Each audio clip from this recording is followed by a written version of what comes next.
Yeah, we've talked about it a bunch of times through the season. You heard RDU say it. Druid just so good against what ErA does. Yeah, we're going to find out what else is good against what ErA does, because game number 5 is getting underway. Our last game of the night. This is going to set a big stage for tomorrow's tiebreaker matches. ErA has to win right now. Yeah, if he falls to 0-2, you got to believe there's no chance that he makes it. And can I call it or can I call it? There's just no surprise that ErA's going to aggro here in game number 5. Kranich, you know, he's been taking such decisive wins with Druid. Why wouldn't he be playing it again? Oh, wow. Oh, my gosh. Now, which one do you do first?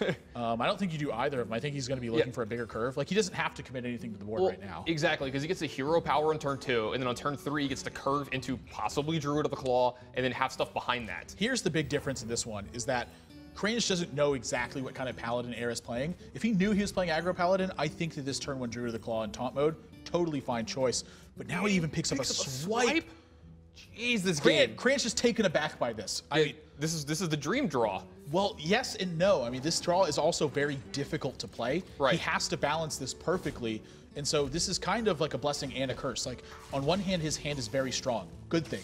But on the other one, if he missteps with this kind of hand, you're looking at a blowout from ErA. Yeah, and you can see the gravity situation actually coming to Kranich here. That's the most emotion we've seen from him all season long. Oh, he even picks up Keeper of the Grove. Look at it! Look at him! He's like, my hand. I don't know what to do. My hand is too good. It's too good. Okay, I like playing Lotheb here because it plays around Muster for battle. Yes. And he's trying to set up a really good couple turns here on the next turns. Now, he does have an answer for Muster for battle, but you don't want to have to do that. Yeah, and now the big question here is ErA ever trading this Knife Juggler? Yeah, I think you have to, actually. Your matchup is so good here. You just take board control here and then push through. You already have an Ironbeak Owl to deal with a Giant Taunter. If you ever pick up a Divine Favor, you're expecting to get 2 to 3 cards off of it. Yeah.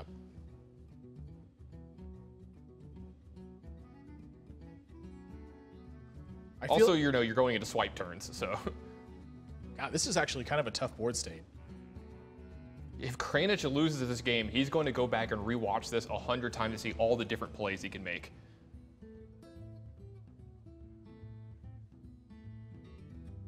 I mean, he's got so many options here. Yeah, he's going to start with Wrathing. I do like this. Get a little bit more information. Do you just innervate Keeper of the Grove here? No, I think you just hero power. I think with the swipe in your hand, you feel pretty comfortable versus what ErA's going to throw at you. Mm-hmm. You know, I mean, the kind of the dream here is that he does use Muster for battle. Yeah, Kranich is trying to walk him into a Muster for battle here. ErA, I don't think he's going to fall for it. Well, I don't think so either. You know, he adds almost the exact same amount of power to the board here. He gets a little bit more resilience on the board as well. Still gets enough damage, I think. This is a game where I look at ErA's hand and I think slow and steady wins the race. Yeah, it's unbelievable that this deck can actually do that because it's made to run you out of the gym in the first couple turns here. But it does have this inevitability about it. I mean, it's going to keep chipping away, and then it has these big end game. You have minions with charge, and you have Blessing of Kings. So on turn 7, you can have 10 damage come out of nowhere. Yeah, Kranich is holding on to this Iterate for a long time. He's going to go ahead and use it here, but this has been a little bit dangerous to hold on to. I mean, he's given ErA opportunities to try to find Divine Favor value. So this is finally a spot where I feel like he's taken that away from him, and he's also protected his Druid of the Claw. Second Argent Protector plus the Muster for battle. ErA, oh gosh, this is such a tough spot for him to be in. Kranich, you can see he's obviously upset with this Ironbeak Owl, but I don't think he needs to be upset. He's clearing this board. Picks up a second swipe too, and he plays it from the right side of his hand too. Look at ErA's reaction. Love that. Try to tilt your opponent a little bit. This is exactly the kind of circumstance that, honestly, Kranich played this a little bit too fast too. He could have cleared out this Argent Squire with this hero power instead. The reason he's playing this from the right side like that is to try to tilt ErA in the slightest. And so you can see Kranich, don't take pride into account here. Put an extra damage on this Argent Squire. No, he gets punished for this about as much as you possibly can. But no Divine Favor here, and the second swipe, I feel like ErA is just, this match slipped away. Kranich just too much utility. Yeah, I mean, it depends on how big of a turn Kranich does here. I mean, he's going to swipe, and if I were him, I would actually just play the Wild Growth here. Because I think the only way that ErA wins this game is a gigantic Divine Favor. Yeah, I think I actually agree with you here. I would actually just play the Wild Growth, yeah. If you Divine Favors for 4 cards here, I mean... Well, this juggle is going to be...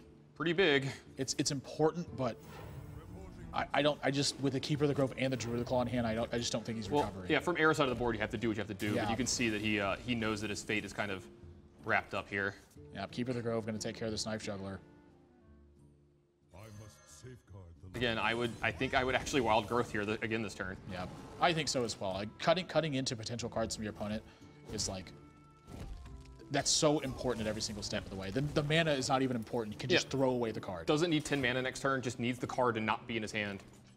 A glimmer of hope here for ErA. Now there's a little bit of reach. You know, say he draws Divine Favor, picks up another Owl, and then an Arcane Golem. Right. Like, now the game is winnable. I'll say that was one of the best draws in his deck that wasn't Divine Favor. Yeah. Kranich needs to realize this. He needs to get his hand empty soon. He needs to get as many cards out of his hand this turn as he possibly can. Plus, I mean, you just want to get Druid of the Claw in play as well in taunt mode. Yeah. I would even take care of this 1/1. Yeah, you want to shut off Blessing of Kings as well. Yep. This shuts off as many things as possible. There's the Blessing of Kings. You can see ErA obviously distraught here. Wow. He just gives up. Just going to give it up, and wow. I mean, a heartbreaker match for ErA, but Kranich, very well played, I think, on his side of things. Could have been a little bit more safe by keeping cards out of his hand, but patience with those innervates spelled such a decisive victory in this game.